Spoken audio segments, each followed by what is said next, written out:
ഞാൻ പറഞ്ഞാ നിന്നോട് അസൈൻമെന്റ് എഴുതാന്ന്. ഇതിപ്പോ ക്ലാസ്സിന് പുറത്താക്കി. ക്ലാസ്സിൽ കയറുന്നില്ലേ? അത് അസൈൻമെന്റ് എഴുതാത്തോണ്ട് നമ്മളെല്ലാം പുറത്താക്കി. അപ്പൊ ഇനിയിപ്പോ ഞാൻ കയറിയിട്ടും കാര്യമൊന്നുമില്ലല്ലോ. ഇല്ല, ഞാൻ പുറത്തു പോവല്ലേ? പോവാ. നമുക്ക് ആർക്കിടെക്ചർ ബ്ലോക്കിൽ പോവാ. അവിടെ കുറെ പെയിന്റിങ്സ് ഉണ്ട്. അല്ല, ഈ പെയിന്റിങ്സ് ഒക്കെ കണ്ടിട്ട് എന്തിനാ? നമുക്ക് ഫോട്ടോ എടുക്കാലോ. എന്നാ ഓക്കെ.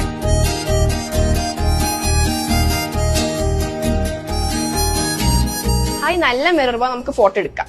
ഓള് തുടങ്ങിയിരുന്നു. വാ നമുക്ക് ഉള്ളിൽ പോയി എടുക്കാം. ഇത് നോക്ക്, നല്ല ഭംഗിയുണ്ടല്ലേ? ആ, നല്ല രസമുണ്ട്. എന്റെ ഒരു ഫോട്ടോ എടുത്തു തരും ഇതിന്റെ ഫ്രണ്ടിന്ന്. അന്ന് എന്റെയും വേണം. ആഹാ, വേണ്ട, നീ നിക്കണ്ട. പിന്നെ പൊടി കിടന്ന്. ഞാൻ ഫോൺ ഇങ്ങോട്ട്, ഞാൻ എന്റെ ഫോട്ടോ നോക്കട്ടെ. ഞാൻ നിങ്ങളെ എടുത്തു തന്നില്ല, ഇനി എന്റെ എടുത്താ. ആ, ഞാൻ എടുത്തു തരാം. അല്ല, നിനക്കൊരു കാര്യം അറിയോ? എന്താ? ഈ പെയിന്റിംഗ് അല്ല, ഇവിടുത്തെ എല്ലാ പെയിന്റിംഗും ചെയ്തത് ഇവിടുത്തെ ആർക്കിടെക്ചർ സ്റ്റുഡൻസാ.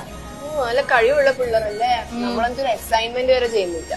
ഇതെല്ലാം കണ്ടപ്പോ അസൈൻമെന്റ് എഴുതാത്തിന് പുറത്താക്കി എന്റെ ക്ഷീണം അങ്ങ് മാറി. അപ്പൊ നന്നായി ഇട വന്നേ. തീം ബ്ലോക്ക് അല്ലേ.